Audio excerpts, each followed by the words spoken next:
I've been blessed enough in this travel experience to have been in so many different foreign places. Mm. And I think each of those different places allowed me to hear something that was speaking to me and to drawing up those points that whatever chapter you are in your life, it's inner wisdom that's speaking to you through the trees, through the view, through the bow of the boat, the aurora borealis, the salmon I catch. There's so many beautiful components about travel that what we don't realize is that your most true self is vulnerable because you are not in the driver's seat. You have other people guiding you. You have no idea where you're going unless you are the guide. And that's the vulnerability, is you're trusting other people to guide you. So what does that do? It creates space for that you to be able to feel something different and to draw into yourself. Whether you're looking for inspiration, guidance, or simply a moment of reflection, you're in the right place. This is Wisdom Stripes.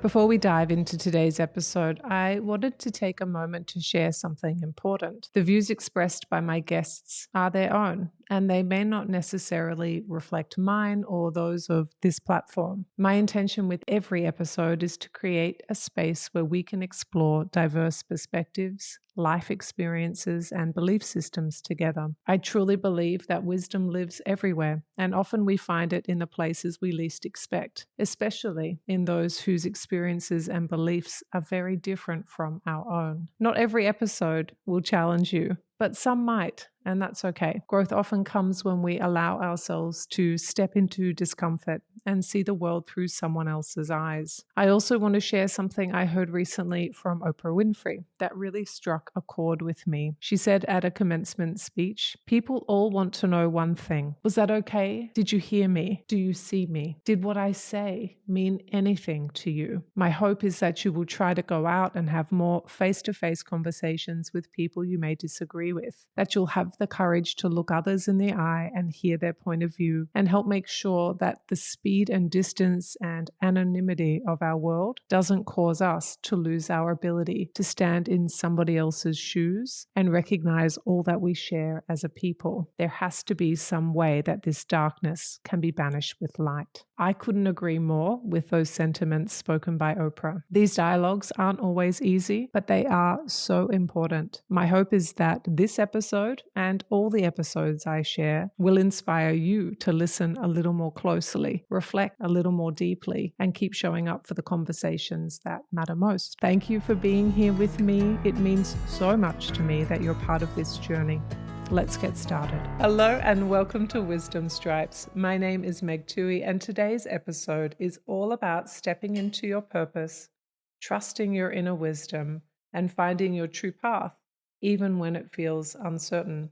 Our guest today is Angelisa Murray, the founder and owner of Heritage Inspirations, a New Mexico-based travel company dedicated to curating soulful, educational, and transformative experiences. Angelisa's mission is to connect people to the land, culture, and living heritage of New Mexico, bringing travelers into intimate, place-based encounters with local storytellers, artisans, and culture bearers. With over 2 decades of experience in the travel industry, Angelisa has worked with some of the world's most renowned travel brands. But her journey took a transformative turn when she decided to listen to her heart and create something that resonated with her deeper purpose, leading her to establish Heritage Inspirations. Today, Angelisa will share her journey of self-discovery, how trusting her intuition led her to her calling, and the wisdom she's gained along the way. I'm thrilled to welcome Angelisa to today's episode. This is Wisdom Stripes, your no-nonsense, fierce fairy godmothers, guiding you to trust your intuition, connect with your purpose, and create a life full of meaning and transformation.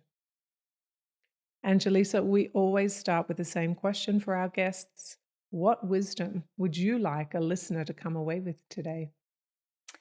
For me, the greatest wisdom gem of my life has been trusting and following my intuition. Um, One of the greatest gems that I had learned that I feel has been profound for my life's journey is dropping the mind into the heart and living out through that way. Even in times when you don't know the roadmap ahead of you or you've taken an unconventional pathway, and following that inner voice is definitely a fierce thing to do, but it cultivates and brings more life force energy and transformation, not only for yourself, but for those around you. Mm. Let us talk about how you hear that inner voice and how one would know when their own inner voice is in conversation with them. What does it look like? What does it sound like? How does it manifest for you? I think that's an evolution and that's a process and a journey. I would say in my early 20s, for me, that was being um, adventurous and traveling allowed me to journal. And journaling has always been this vessel that has allowed me to navigate and to see things further down the road that I wouldn't have necessarily understood even in that time frame.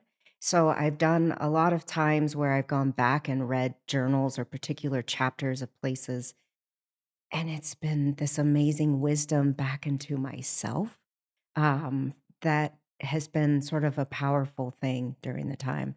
Um, I think sometimes too, with your inner voice and your inner wisdom, it's it's not the first thing that we hear. We're not trained that way. We're trained to listen to the constructs of how we were brought up. Our families, our parents, our school systems, our churches, all of those things can be powerful, but they also can interfere in understanding what your true voice is. And so I think there's a lot of courage in doing things that sort of create space for you to be in the place that genuinely brings you the inspiration and passion for yourself. Mm. And a lot of that is clearing. For me, that was travel that has always been in the natural environment of the outdoors. When Mm. I got outside hiking, when I got into a boat, if I got into a mountaintop in those particular arenas, it's this thing that has allowed me to hear things beyond what I even understand. I'm hearing. Oh, I feel like this is a natural segue to talking about being with the land and the type of travel adventure you create or curate, Mm, and also maybe your own relationship with the land. Let's explore that together. What would you like us to know about that? thank you. It's a very important part, and it's a very important part where we are right now in Santa Fe, the capital city of New Mexico, and to the people of New Mexico. My living heritage on my father's side comes from, um, the old routes that would come to northern New Mexico into southern Colorado, and my grandparents taught us about being outdoors and being in the land. One of the parts of where I live, in the north of here, up in Taos, I live on 5 acres of sagebrush, and sagebrush is this beautiful fragrance that our indigenous culture will take and they'll make smudge sticks. And then they take that and you can burn it and you can bless and you can also clear space. Mm. And I think there's a particular part of connection from the landscapes that we have, from the past, from the way our indigenous people have connected to water, to the elements, and so forth, that come natural by just being here. Um, for me, that part, I grew up in the Southwest and in the desert in Arizona, and the desert has a particular subtlety of concentration. It's not gonna be like Switzerland where you have waterfalls and these beautiful cascading rivers and mountains and so forth. The desert almost requires a silence, and it creates a relationship that is slow, that you can observe in a different way. And for me, that part of being in the Southwest and being in the connection of land and its importance in our heritage and how it's guided particular people has been a big part of how we create experiences, how we try to pull people into that organic, maybe oftentimes uncomfortable grit because we've grown into an indoor people where we are not necessarily like our ancestors, where we're outside or we're witnessing the night sky as our inner compass or our outer compass. We're now having to take people out and to go experience what our ancestors had once done before. And I think that ability to bring people into something so uncomfortable oftentimes because we don't realize how uncomfortable it is until we get out there and maybe it's a little windy or the sun's blaring or the dry aridity of the climate can sort of awaken and bring these points of connection that bring you present. And that part of the outdoors is a vessel, it's an opportunity, it's a conduit for that interconnection to the sakes of land. I am loving this conversation, and it reminds me of the Australian Indigenous people, Mm, and they call this being on country, mm, where you are in, or they are in their sacred spaces or their country that they identify from, and they belong to the landscape and they live in the spaces and they pay such respect to the natural environment. It really resonates as a mm, similar feeling when mm, you describe your mm, work with what I understand the Australian Indigenous experience to be. mm. Do you feel like there is a connection between the two? 1,000%. And one of the things across the travels, that I've done over the years, one of the points of meaningfulness and what I feel like we create with Heritage Inspirations has come from that, unveiling to you look at cultures like New Zealand and Australia, and I've spent much time in Hawaii and Alaska and in the American Southwest. And much of our indigenous cultures have been the forefathers and the ancestry that speak to today and that ancestry to the modernity. And it's a big passion of mine to connect our travelers to that part through experiences. Because I think a lot of times, if you don't understand that, and if I have never been to Australia and I don't know about the people in that point of reverence and even that language, the religion, the way of life, the existence of farming and agriculture, all of these things are opportunities for us to sort of pull back our ways of thinking of things and to learn from those indigenous cultures, which then ultimately put us in a completely different lens and perspective that bring more reverence and more connection to a place. Mm.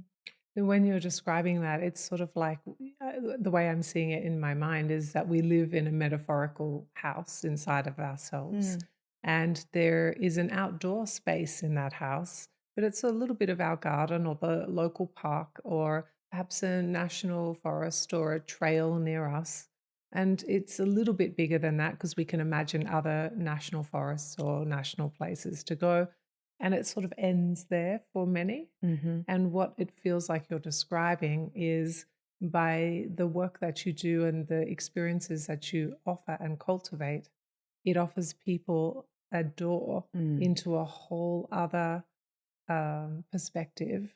And that perspective opens a whole vast other area of the house that I they live love in that. that they didn't even know you could even leave It's this a house. portal. You didn't even know you could open the door, and there was this whole other opportunity to see life with another lens. Mm, Is mm. that in the right direction of how you see it? Absolutely. That's so beautiful.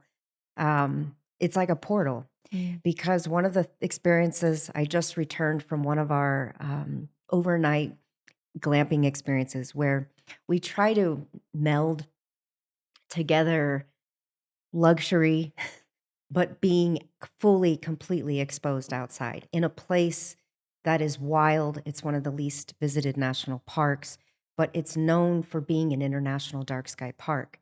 And what's fascinating is that most people in their lifetime will not see the Milky Way.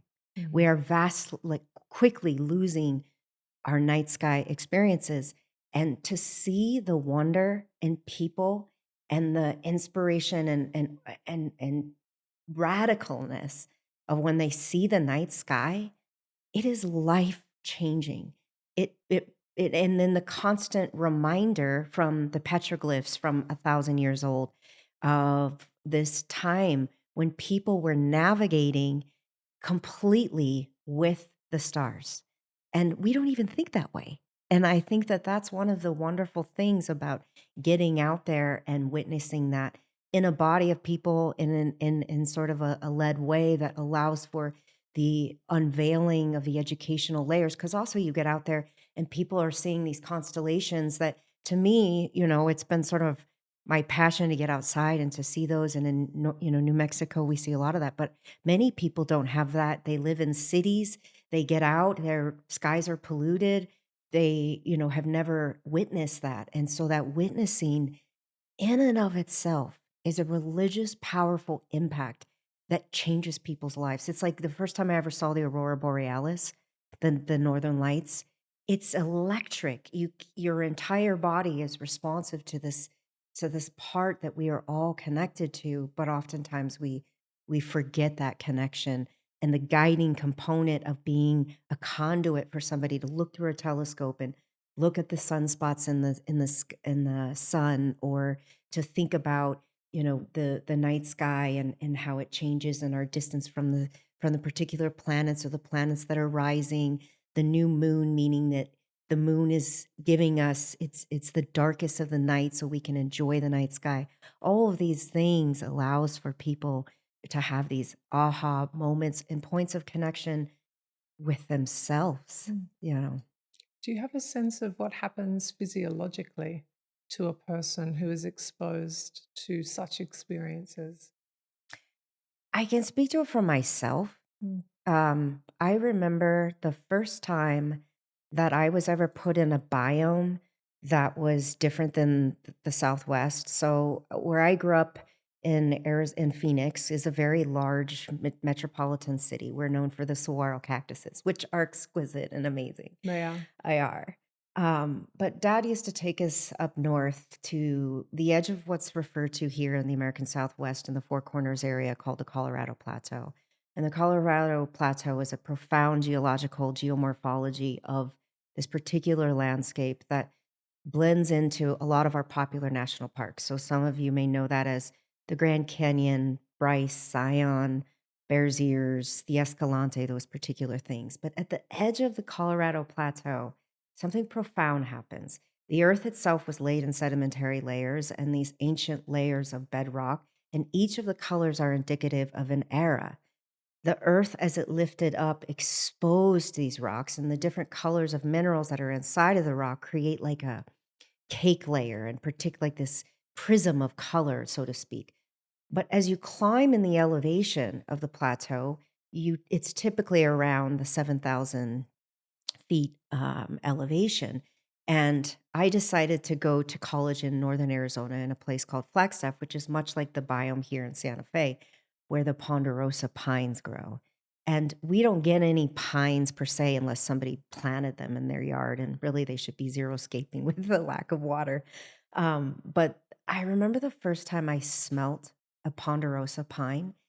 It has this fragrance of vanilla or butterscotch, and the older they get, the girth gets larger and it becomes cinnamon bark, and in the summertime, all of the forest has this fragrance of these trees, and that visceral component of memory of that fragrance, the moment I smell ponderosas now, it takes me back to that point in life when I recognize how important and how I used to get so excited and so inspired to smell that and to be outside. And then I remember I took an internship when I was 19 in college up in Glacier National Park in Montana. Talk about a completely different other world, a place scoured by glaciers, domes and still glaciers and bear grass and waterfalls and just a completely different world. And that entire summer, I think it was this moment of just wildness, just fascination with this completely different place that made me hungry and curious about something deeper, about something more, and about what travel does to you and what these unique and different environments do for you. They challenge you, they change you, and then that's where when if circling back to the journal writing, I've gone back and read particular things, and I think for me, those have been moments when what I do now for glamping, inside of the tent, we create a candle that has infused fragrance of the pinon because in New Mexico, when you have a fireplace burning here, it's pinon that everybody connects to in winter, and it's this nostalgic sort of feeling, and so when you play off the senses, they are the memories that are parts and become part of us that we pull in and we trigger. So when you travel and you mobilize around the globe, if I go back to New Zealand, if I go back to Alaska, if I go back to Hawaii, but then I come back to New Mexico, there are these these aha moments or these points of connections of similarities that travel with my personal journey that I can reference and that create something that much more heartfelt and meaningful. And so that's where I think the following your intuition of like the transformation happens through the simplicity of the outdoors of or and everybody has their own particular parts, some people aren't as in connection, but what I've found is when people are out there, they didn't realize how much they needed the outdoors. Just like when you go and you don't realize how hungry you are, and then you start eating, and then you realize, "Oh my gosh, I'm so hungry." It's like we're all hungry to be connected to that outdoor element and to have a connection with it. It sounds like a malnourishment, like we aren't looking after all of the needs of what it is to be a human. We've sort of forgotten, or it's inconvenient or we, um, what is prioritize Mm, other aspects mm, of our human experience. And the outdoors is something that has been dropped by many. mhm. Yeah. Absolutely, and the thing that makes us human, Mm. the one thing that changed humanity for us forever was one element: Mm. fire. Mm. So when you get outside and you are around a campfire and you hear the crackling and you smell the fragrance of smoke, our brains change. Something primal inside of you awakens and becomes alive. And Mm. there's a presence. And being present in those moments, my gosh, that's like we're always looking forward to or looking back behind us. But when you can ask people to finally arrive because you put an element of earth in front of them, what a beautiful thing. Mm. I'm wondering, when you take your groups out and you are probably watching a transition from the buttoned up, and I'm wearing buttons, so I'm referring to me, the buttoned up, city focused, let's go, work orientated, looking after families, being responsible humans, and you put them on a bus and then you arrive and then they're like, oh, the elements, and they're Mhm. like, where's the sunscreen? I need the hat, I need the bug spray, somebody get me some shade, I need some icy water, and you acclimate them into the comfort and the more familiar, because the outdoors is so unfamiliar in this way. Mm, And as people start to acclimate, I'm imagining that first night around the fire, and there's been a very big shift in just 12 hours, is what I'm reading into what it is you're telling me. And from what I understand about the human experience, that is a shedding, and mm, there is a reckoning that would come mm, in this glamping kind of experience. mm. Is that your experience? Do you see people having moments of deep reckoning? Always, Mm. always. And I think that's the part for me that is the most rewarding. You know, I think the story components of the place that we are going to feeds into the part of allowing somebody to sort of relax and arrive somewhere. Um, the way I look at a journey, and especially a place of pilgrimage or a place where people were culminating at 1,000 years before us for a particular phenomenon, of sun watching, of moon setting, of these complete alignments is that we can assume that a traveler is coming and really understands that part. And the part of getting squirmy and uncomfortable is a part of the journey and the process. And I think a lot of times we look at it's just the human nature that the arrival to the top of the trail is the point of focus. The arrival to Chaco Canyon is the focus to get to the tent, to watch the stars. But the process and the beauty is in the journey. It's in the moments of agitation, of curiosity, of misunderstanding to understanding, of peeling back the layers and unveiling. It's allowing the opportunity for the guide to journey somebody through the curation, the narrative of points of connection back to our ancestors while also connecting us to what it means to be here today and as a group.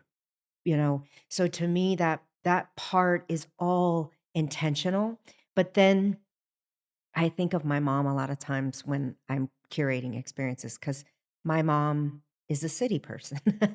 She's unlike me. She could not camp and not shower for days or be out in the wild, so to speak. So mom would need to have, lavender hand sanitizer that was locally made, That's quite or nice, isn't it?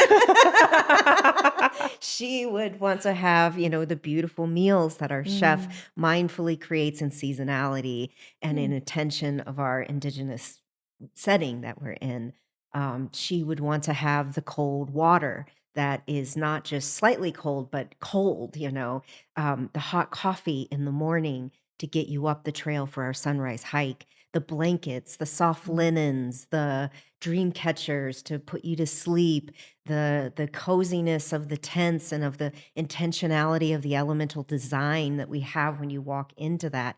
All of those things provide an opportunity for people to understand a story deeper. And I think the points of experience for me goes deeper than just let's take you out and take you to Chaco and so forth. Everything has a meaning and intention, and the team really backs and works together as um, a partnership in order to bring all the components and the layers together. mm. And then we illuminate the story through makers, through other artists that tell a story point. So there's a particular profound, beautiful thing that happens in Chaco.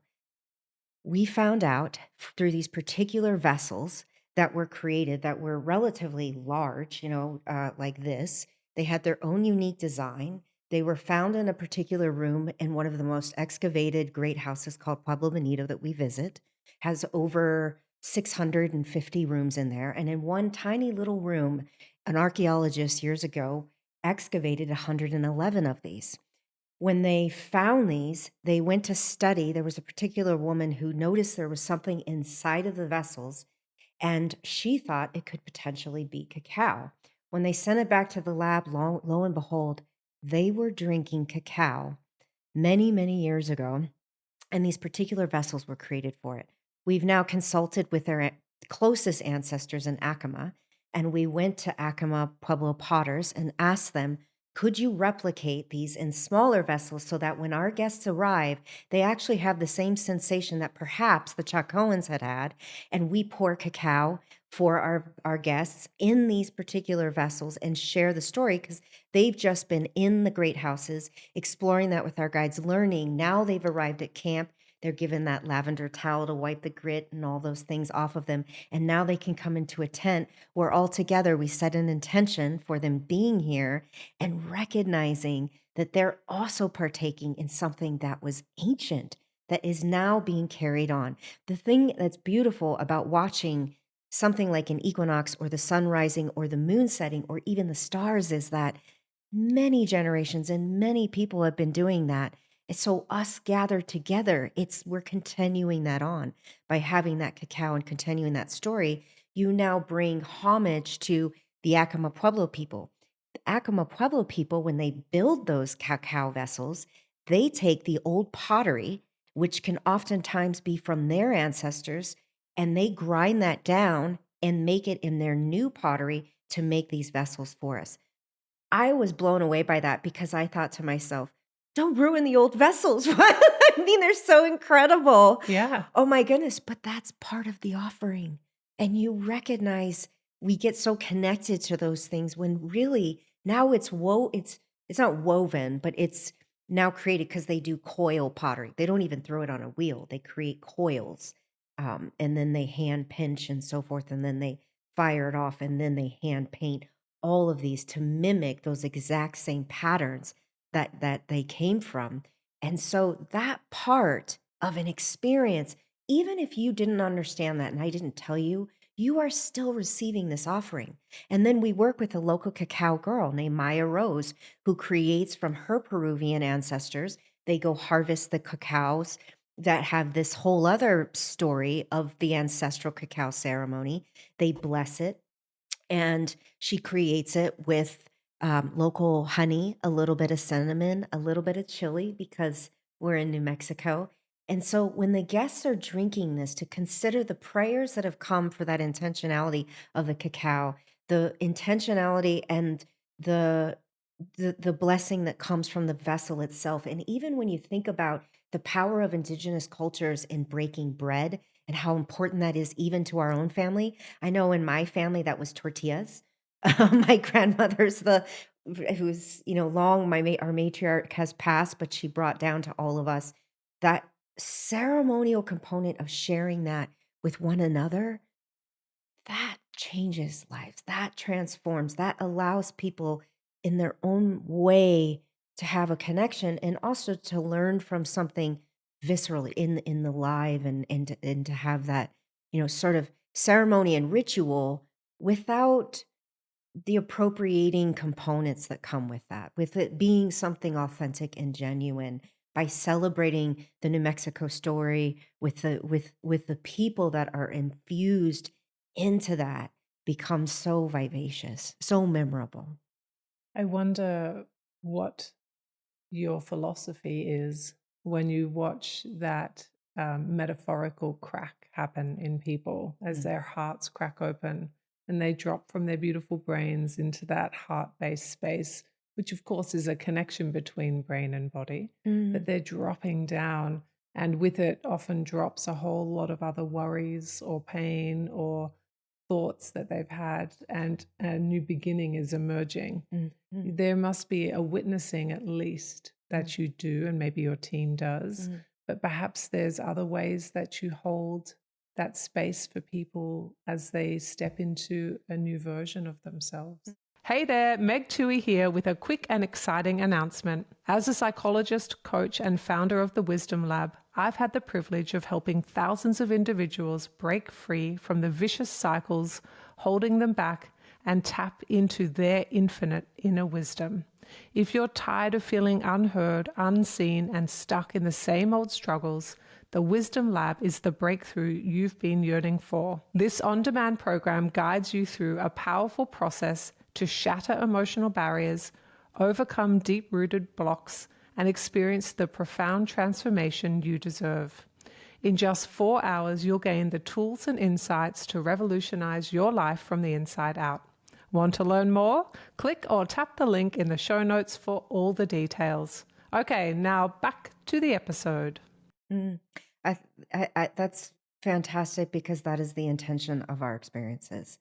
And I think the challenge that I have had over the years, and one of the most important parts is oftentimes you can create too much in an itinerary. Mm. I am a very energized, curious, tiny little soul that has a very big, I want to pack everything in and I want everyone to experience it all as I have and even more. And I get so lit up and invigorated. What I've found is that's a wonderful thing and it's beautiful. But oftentimes creating the spaces of the nothing, of the allowing that those people to have the ceremony, but then just experiencing it, it speaks volume because you can't curate every moment. And the whole point of people coming is that they themselves have this personal relationship that does crack open their heart. And it's funny because what I noticed from the beginning of the welcome and sort of the stiffness of they're just arriving, they've been exposed all day long, they've been traveling down these dirt roads, they've been learned or taught after our guides have given them so much information. Their brains are overwhelmed. To go talk to them and give them more information is not the That's offering. not it. The offering is really giving them this opportunity of, here's a beautiful towel. Here's an opportunity for you. Also, one thing that's beautiful about cacao, true pure cacao, is that at the 3 o'clock, 4 o'clock hour is one of the most fantastical things you can have because it wakes you back up. It gives you another jolt of life and a point of connection and so forth. So that's a wonderful thing because we almost invigorate them after they've been sort of depleted and they've gone all day. And now we get take them to their tent, and I ask them, and I write this what I think is this beautiful letter of inviting them to just sit on your butterfly chair outside your tent and take in the view. Remember that you have arrived, you've done it. You brought yourself to this environment. You are the intrepid traveler. Mm. Be. There's nothing else required of you. And when you want, in this tent, we'll bring back, rosé and the appetizers and so forth. But I encourage you to reflect on what it is, and especially when you set that intention and so forth. Um, but that's a powerful thing because in it, when you're going through the robustness of driving somewhere, of listening to the particular things and just being out in the elements themselves, I know for me personally, I need to journal. I need to get away from people, and I need to reflect on how I'm feeling and to not have that space interrupted. And I think that's what we do in a beautiful elemental design, is create the tents so that they do have that harmonic with nature, with the elemental design, sort of that whole thing. When you go in your tent, you have that opportunity to really be and be as you need to be authentically. Mm. I can't help but ponder the small piece in that letter you wrote, which explains to people what to do now. Mm. I feel like that piece, and that's an interesting word. I meant PIECE, but also it is PEACE, Mm. is you made it. When was the last time someone said to you, honey, you've arrived, you did it? Mm. That is missing in our rituals. Mm. So you say, you've made it, and here's how you recalibrate, here's how you enjoy, here's how you receive, Mm. here's how you witness, Mhm. here's how you can experience. And that little piece, I feel like, is a piece that the humans, we have mislaid, Mm. many of us. Mm. We are distanced from being an observer, Mm. from sitting down and enjoying, Mhm. from being still and seeing what unfolds in front of our eyes as Mhm. the light changes and the day ends. Mhm. That piece actually feels like a very special center stone of the entire experience. Especially in a time of technology, Yeah. because one of the beautiful parts about where we're at, there's no service. So you can't check your email, you can't have somebody, your kids, contact you or remind you, or be reminded of something outside of where you are physically. And I think then we all want to capture the moment, and I'm guilty all the time because everything to me is this opportunity to do what my purpose is, to inspire Mm, others. And so mm, I always feel this, I got to capture this moment and photograph it. And I think a lot of us come to that. I see a lot of people doing it. But when you have people spend the night and then they have these different layerings of the evening that go on, and then you sleep outside and then you wake up and so forth. By the next morning, when we're all having breakfast, people are communicating what they are profoundly experiencing, or things that have been maybe not in the beginning when they arrived, that they thought about Chaco in the sense of our intention, which is to actually be out there as if we were 1,000 years ago. And things crack open for them. And they're learning from the cultural astronomer we bring, who's fluent in Arabic and teaches us the night sky through the Arabic constellations, or is the guides are teaching them about the great houses, or the communication of echoing from one side to the canyon to the other, of the intentionality of this place that was architecturally designed starting in 850 AD for 300 years of pure alignment with the cardinal directions. And all these things are kind of being told to them. And they watch videos, and then we had lectures the night before. But it takes a while for those things to absorb, for you to really make sense of it Yeah. for yourself. And so I think by the time the morning comes, there's this new, as you say, like light in their eyes and sort of points of connection. And that's the part that I love so much, because you want to open a chasm or a portal or a doorway for them to be drawn to this to come. So my hope is always, when you go back to the idea of how smell, the sense of smell brings you back. If they go home and they burn that candle 2 weeks from now or a month from now or whatever, that it brings them back immediately to that space and that memory, and that you can pull these morsels away from what you experience. It doesn't have to end there. And again, it's not a culmination, it's a journey. Mm. It's always something that can be drawn, it can be called upon. And when in our other environments, I mean, I've been in other places in Belize or in Panama or parts of South America that draw in the story, that's connectivity to the Chacoans. It's amazing. Or even to some of our villages up here in Chimayo. Here you are in a completely different space and biome and world, and yet you're talking about a place that you once had visited, and you're able to draw these points of connection, which I feel like that's the part that teaches us stuff about ourselves, Mm. because there's particular things within yourself that you could have done this journey or come on this trip because you wanted to bond with your mother or your husband or your family. You could have come because your life is so stressful, you work so much that you never do something new. You're always repeating your life. You could have done this because you simply you read a book one time about Chaco Canyon and you wanted to go, or Taos Pueblo, or wherever we take you, or the land of enchantment. What does that mean? The land of enchantment is New Mexico's motto. I want to go there.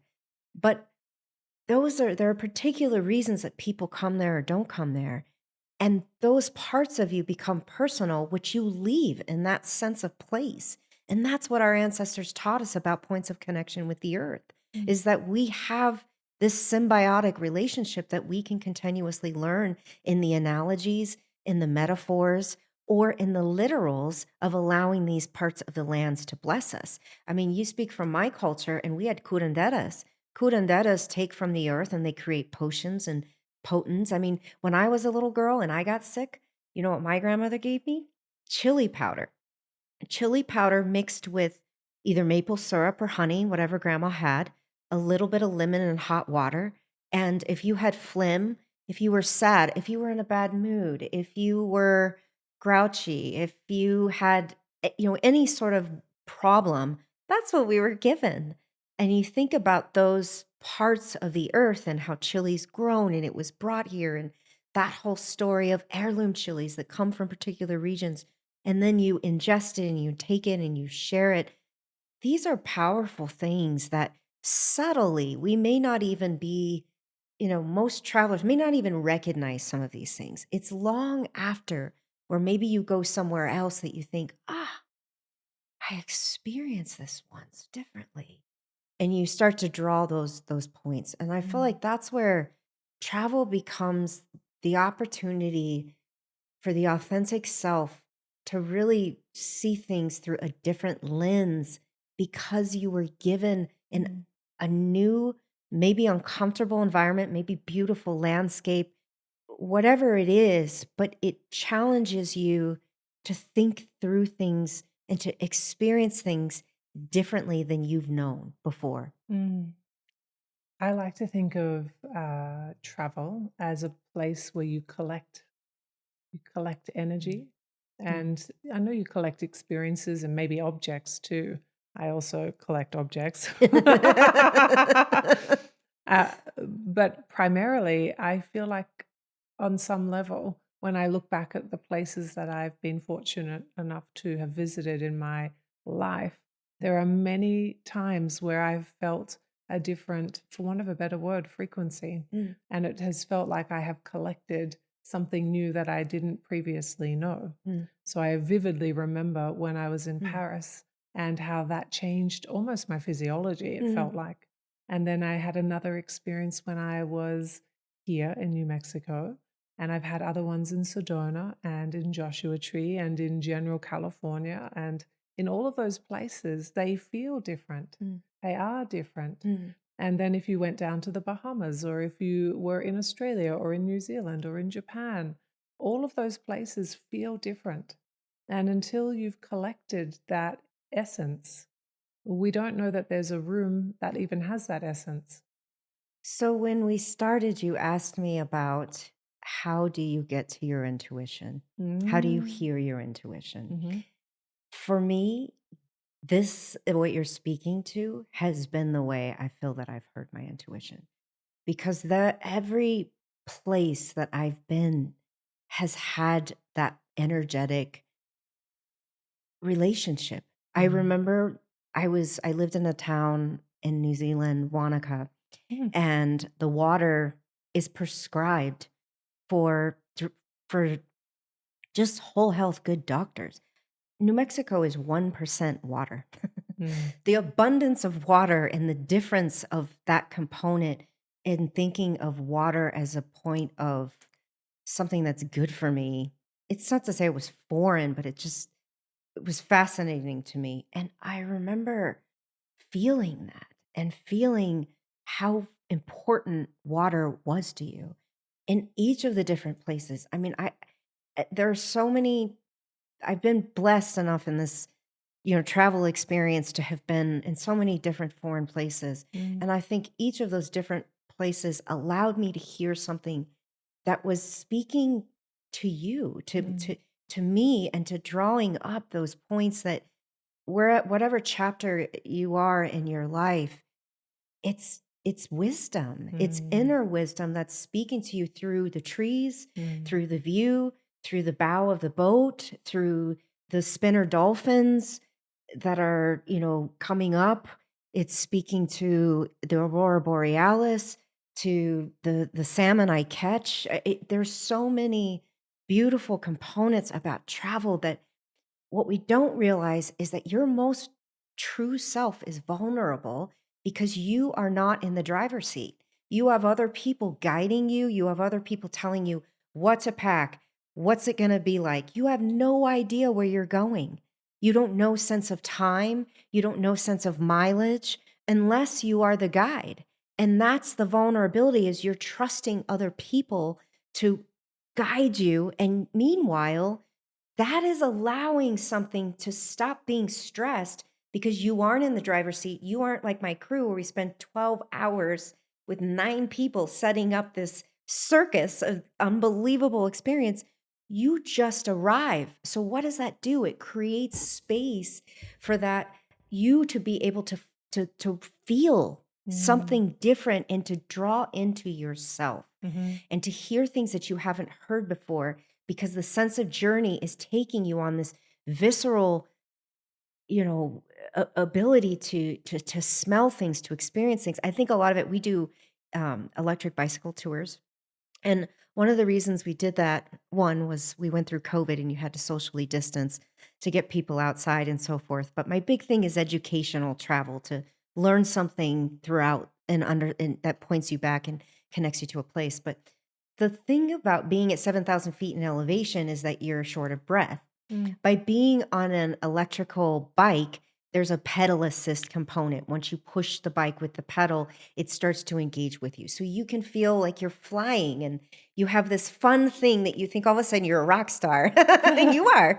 But I bring that up because I just recently finished a development in my own town of this experience. And I did it with my guides and a lot of them who were born and raised in Taos. I wasn't. And when I put them on the bike through the route and speaking to them in these different areas that we were going to highlight and so forth, I had guides with tears in their eyes who had told me that they've never seen their town through that lens. They've never smelt half those smells. They never even saw their own town in that way. And it reminds me that that is the opportunity of we are a conduit, we are a vessel, we are the inspiration that allows you to climb aboard, but you don't have to do the work. You just have to get on. And then we can allow you to really hear, feel, spiritually connect in whatever way that you are being called to. And that to me is powerful. It's transformative and it allows people to show up without the stress of what I think a lot of times we're worried about plane flights. We're worried about, did I pack this? How do I, what do I wear? When you allow people to do that, then when you're in all those different places that you're talking about, energetically, it becomes louder. It becomes the opportunity for those things I really feel to rise up. And I keep doing this because what I think about is a lot of times when we plant souls onto the earth of wherever we're at, we are drawing the life force energy from that sense of place, and we are it. We are becoming it. And what a more powerful thing than to do it with others as well in a body of people, like to have that experience. I want to add on to that. So I can hear that you are the container, which allows people to put down their daily responsibilities and their need to have to think ahead and plan and make sure the things happen. And when you're an adult, that's literally all you do. Right? So you're putting down a big chunk of your own focus to deliver a day for yourself, a day for your spouse, a day for your work, a day for your children, a day for your friends. All of that gets put down. And I love that. And I'm glad that you talked about that. And I want to put alongside it that you also make rituals. And we don't have a lot of rituals left in modern society. Maybe if you turn 18 or 16 or 21, or maybe if you get engaged or have a baby shower or get married or die, and then that's it. There are no other rituals really, unless you seek them out. And I can hear layered rituals, and we know how deeply healing a ritual is for a person. And it makes me wonder whether it's connected to that same idea of being with the stars, where something opens in you as you allow yourself to be held by a ritual and to feel that sense of belonging, of container, of safety, of stretch, of transformation often, of being witnessed and of witnessing other people. I feel like that's a big part of the magic that is held in the space or the container that you lead. Am I in the right place? This is the essence of what we do. The name Heritage Inspirations of my tour company is indicative in and of its name to inspire heritage. And in my lifetime, I'm in my late 40s. I was lucky enough to be born into a family there were 4 siblings. I'm the oldest. My father was the middle of 10. And my heritage and my upbringing was spent in summers in Southern Colorado with my grandparents. And my dad is the middle of 10. I have 32 first cousins. But I bring that up because I was drenched in cultural traditions and things that in my lifetime have already dissolved, in terms of not being the language, for instance, that my grandmother spoke. My grandmother's first language was Spanish, and in the old Catalina Spanish. and the particular songs that she would sing, um, the traditions, how I learned how to make red chili and tortillas and singing and guitars and ceremony, not even recognizing that it was ceremony, it was the way of life. And our cousins, we had cousins clubs and we had particular gatherings and traditions that I've recognized in this life, they are dissolving so fast like the stars that we see. We're losing recipes, we're losing language, we're losing tradition, we're losing the ability to speak and connect with one another through ritual because it could be taboo, it could be appropriative, it could be uncomfortable for people to talk about something that is deeply connected through the soul versus the intellect. And I think the opportunity of what I'm trying to do, I have this thing on my website that I call heirlooms, and this is my 10th year of owning my company, and a lot of what I've thought about is this in the sense of a seed bank of the relationships that I've cultivated because I can't run this company without the relationships and the local relationships to build on these experiences and to have the blessings of being allowed to be in a place somewhere. Whether that's in a native home or in a pueblo or in an artist studio, creating that seed bank has created this opportunity. And you think about seed banks and agriculture as we're also losing agriculture. We're losing particular fruits and vegetables that our ancestors once had, or the way that they grew it. And we're losing the soil of the humus, of the nutrients in the soil that actually cultivate the seeds that allow them to grow towards abundance. So, what I have thought about is how beautiful is it in my tiny micro little world here in New Mexico that we could focus on seed banks, on heirloom seeds that people are allowed to be given. If you put your hands out and I give you some of these seeds, that you yourself can take those seeds back and grow them as you will in your own life experiences. And to me, by looking at the stars, by taking the earth out of Chimayo, one of our pilgrimage churches that when I was a little girl, my aunties brought me to for healing anything, healing the heart from a guy who broke up with you to, sadly losing somebody in your life, to, these particular things, the pilgrimage of going out to those areas by giving people that dirt and allowing them to take it home in a vessel that is symbolic for them later for something else. It provides this ability for people to see things differently, but again, to me, it's dropping the mind into the heart and people experiencing things out through that opportunity, which does create ritual, which allows for this is where culture is beautiful. New Mexico is the land of cultural crossroads. It has a lot of harm. It has a lot of patriarchal shame and challenge and conquering, and it has a lot of dark things and taboos.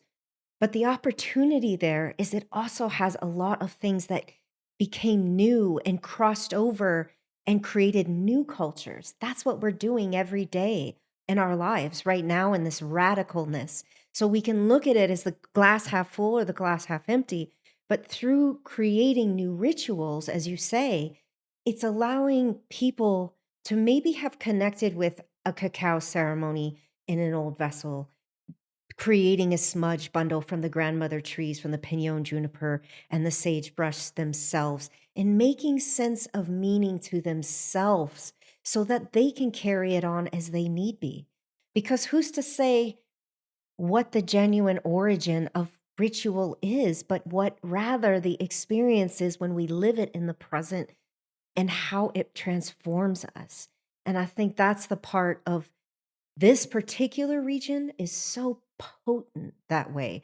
We have the heirloom chilies. We have literally in Taos where I live, pottery is such a component of once utilitarian, of necessary need to gather water and to, bring it to particular areas. And then it becomes ornate. It becomes symbology, and every single color and symbol mimics the earth and sky, the nights, the earth, color of the earth, the clouds, the sky, and these sorts of things. But then later on, that becomes so much more. So by connecting people through experiences that peel back layers for them to understand these things, it brings about old traditions that can be metamorphosed into new traditions that have new meaning, but hold and like our ancestors, carry them with us. Mm. I mean, that feels complete, don't you think? That's just the closing of the loop. It's so complete. I have nothing to add. So there you go. That's awesome. Instead, I have one last question for you. Okay. And that question is, are there any last words of wisdom? And I want you to imagine all of our listeners gathered around your fire, and they can smell the ponderosa, and they are unzipped, and they are safely held in this container, and they're safely comfortable with just the right temperature of water and no bugs, in a comfy chair with a lovely blanket, an Aztec blanket maybe. And they're in front of us, and the fire is crackling, and it's this sense that there's room for one last piece of wisdom before we go to our tents for the night. What might you like to leave us with? I think the dropping the mind into the heart and living out, even as we've spoke together, awakens the intuition that oftentimes we don't hear. In a world where things are being marketed, they're being spoken, there's so much noise, there's so much light, to be able to turn the lights off, start the fire, come back to something primal, to come back to something even slightly uncomfortable, vulnerable, allows us to find the intuition that guides us and allows for the transformation that we maybe not even necessarily knew that we needed. And to me, that part of the heart, it becomes so loud and forefront, that intuition, that inner wisdom, that morsel of the reasoning that brought you there may be unveiled in a completely different way than you even realized when you decided to take the journey itself. And that the sides and the journey and the views and everything you're feeling in between, of that connection to that energy, to that sense of place, to honor it as it's happening, not as something that you're trying to arrive to, but you've already arrived. And with that, you become part of the experience, part of the land, part of the place, part of the vessel of wherever it is, of the container that you've been brought into. And there's such a beautiful quenching, such a beautiful thing that happens within the soul that inspires and that continues and lives on with you beyond the experience. It has been such a joy to be with you. Thank you so much for bringing your whole heart and all of your experience and translating it into ways that we can viscerally imagine. I think all of us traveled to here, where we are in New Mexico today, and all of us saw, even if we didn't have words, maybe we've never seen a ponderosa pine, but we all have this understanding of what it smells like, what it might feel like. You conjured up such beautiful imagery in your language. And thank you so much for being here and doing that with us. Thank you, Meg, with all my heart. It's been a joy. Thank you. I'd like to thank Angelisa Murray for joining me today on Wisdom Stripes. In today's episode, we explored Angelisa's incredible journey of transformation, trusting her intuition, and creating a purpose-driven business that connects people to the land, culture, and living heritage of New Mexico.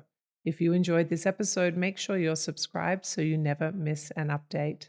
You can connect with Angelisa on Instagram @TeoChic or visit heritageinspirations.com to learn more about her work. And you can find me at Meg Tuohey Official on Instagram. Thank you for listening to another episode of Wisdom Stripes. I hope you gained a little wisdom today. My name is Meg Tuohey, and this is Wisdom Stripes.